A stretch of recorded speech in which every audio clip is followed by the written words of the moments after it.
Kjo është fusha e bekuar e Myzeqes, ose siç e quajmë ne, që jemi shumë të lidhur me të, e bukura e dheut. Dikur i njohur si hambari i Shqipërisë, ndërsa sot është pothuajse e braktisur totalisht. Ky nuk është një material për të ekspozuar dështimet spektakolare edhe në agrikulturë të qeverisë rilindase të Edi Ramës për 3 mandate rresht, apo për të ekspozuar vjedhjet galopante që Ministria e Bujqësisë i ka bërë fondeve që Bashkimi Evropian jep për zhvillimin e saj. Dhe sigurisht nuk është për ish-ministren e Bujqësisë në nënhetim, as për ministrin aktual, që së shpejti do t'jetë në nënhetim, pasi kultura e abuzimit vazhdon, pavarësisht se kush është në krye të Ministrisë së Bujqësisë. Në këtë takim me ju, unë dua të flas për serat, një industri që edhe pse në vështirësi të panumërta, në pjesën më të madhe ka arritur të mbjetojë disi. Në serat e qarkut Fierit kryesisht kultivohen lule shtrydhe, domate, kastravec, spec e kultura të tjera. Vështirësitë e këtyre njerëzve të jashtëzakonshëm janë të jashtëzakonshme, por më e madhja mbetet sigurimi i tregut dhe çmimi i shitjes, ku konkurrencës së pamëshirshme i shtohet edhe tarifa që marrin grumbulluesit, kryesisht abuzive.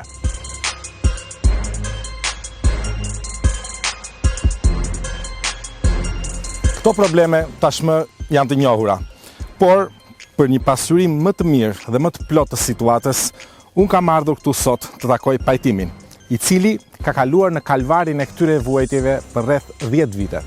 Dhe unë sot jam këtu në serën e tij për ta parë këtë realitet nga afër. Pajtim.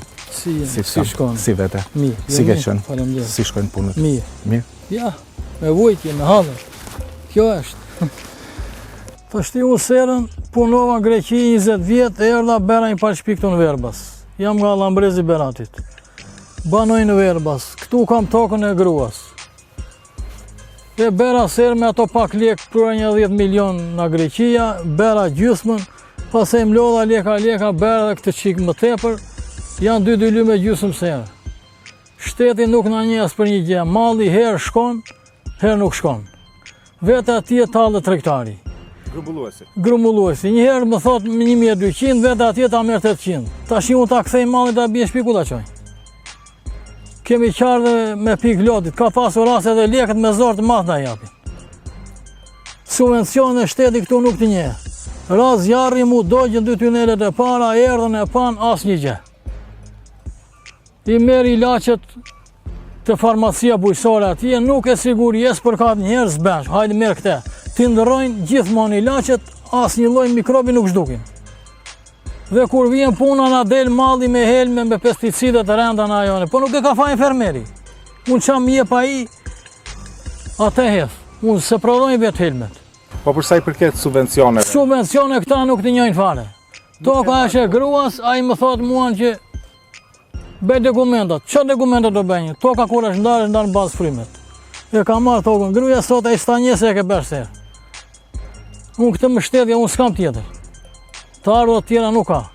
Këto lek që marrim neve, këto thjesht ne xhirojmë. Sa për të ngrënë bukë, si në kotën me rogjës. Njësoj jemi, nuk ka asnjë lloj ndryshimi. Edhe ato 5 lek që e koha që hapi Sali Berisha, shkuam jashtë, na la të lirë, patëm mundësi që brodhëm, morëm 5 lek, erdhëm i hollëm vendin tonë, për mos punuar vend botës, me sakrificë të madhe. Urdhë sot, s'di gjë njeri. Regjistroti thot ai dua 1 hektar. Ku ta gjej 1 hektar? Mo ti 2 lym ke dhënë. Unë si ta bëj? Unë po të kisha për 1 hektar, te kisha bën 1 hektar, të thosha kam 1 hektar. Unë kaq mundësi pata. Shteti s'ka vendor, sot e 15 vjet kemi qenë në zero fare. Me keni bërë të gjitha me sakrificë, me djersën tonë, me këtë çika dhe hith aty në tokë. Edhe vjen puna, ne lek nuk kemi, ne thjesht xhirojmë. Sa për të ngrënë bukë, nuk ka, që të kesh të bje një smundje një hall, ne jemi të vdekur. Dhe në spital që të vemi, ne nuk të njeh njeri, duhen lek ata. Leqa thotë e ke falas, e ke asi gjë s'ka falas ai. Shteti që për neve nuk bën as i gram. Leta dëgjojnë, të humur fare zero. Edhe nga ajo na ikën edhe fëmijët, kemi ngelu vetëm. S'ka, që ti ke fëmijët jashtë si çika unë herën kur bëj sistem komunist që i kam. Ishim të gjithë izoluar. Po sot për çfarë ti ke fëmijë? Edhe këta që bëra do ta lësh kret. Sa fëmijë keni? Djalë çuk. Fëmijët ikën jashtë, lekës na bjen, për vete janë rrugëve, as të martuar, as të berë, as i gjepar hiq. Që është i mbaruar në të 4 anët. Fëmijë lindje s'ke, martesa s'ke. Edhe ata 5 fëmijë që kishte Shqipëria, ai të bëj jashtë. Kështu do ta majmë vendin ne. Le të bëj pakistanes ta punoj, se ne nuk bëjmë. Se unë bëhet e 57 vjeç, sa do punoj? Unë s'kam lekë të paguaj për siguracionet e jetës time atje. Më detyron që t'ikin.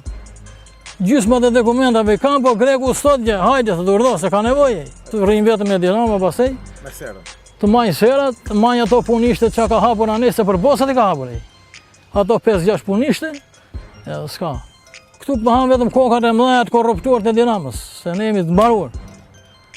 Edhe ne 5 njerëz do na të bojnë edhe ne. Dëbimi nuk e se mori armë, tha ikej, pa i po të la pa buk do ikin. Unë kote në vejës kisha një dhomë, ma jo binde sot binde nes pa ika. Herda për të bëjnë një shpi më të mirë, një diçka më të mirë, jo thot e lere ikë, do ikë. Kjo e rruga. Këte do ti, mbaja ti Shqipërinë t'ikim ne.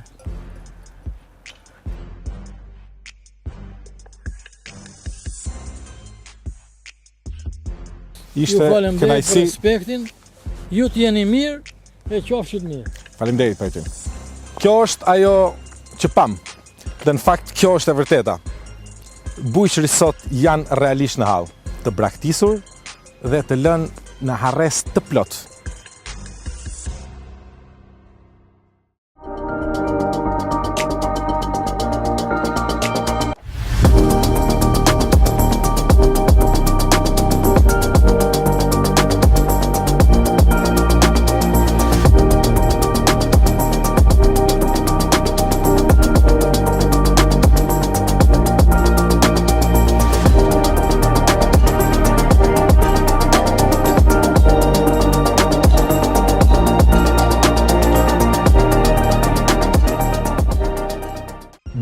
Janë vendet lider në eksportin e produkteve bujqësore në botë. E para, kuptohet, janë Shtetet e Bashkuara, ndërsa vendi i dytë është një vend sa 1% e territorit të Shteteve të Bashkuara dhe vetëm 6.000 km2 më i madh se Shqipëria.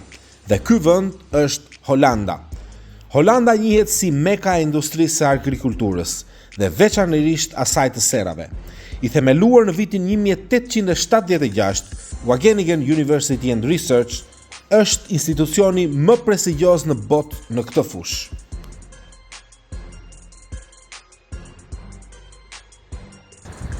Dhe unë sot jam këtu për të marrë informacionin e dorës së parë se si fjalën e fundit të teknologjisë mund të aplikojmë për të zhvilluar bujqësinë në qarkun e Fierit.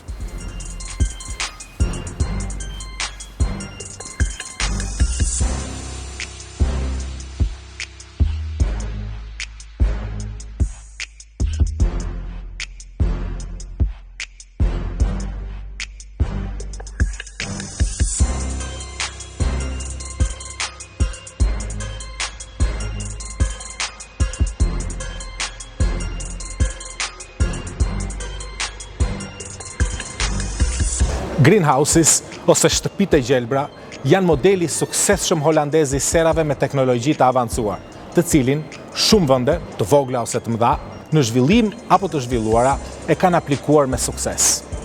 Shtëpitë e gjelbra me teknologjinë e fundit janë të pajisura me sisteme të sofistikuara për të përshtatur temperaturën, lagështinë, dritën artificiale nëpërmjet ndriçimit me drita LED, nivelin e dioksidit karbonit e të tjerë.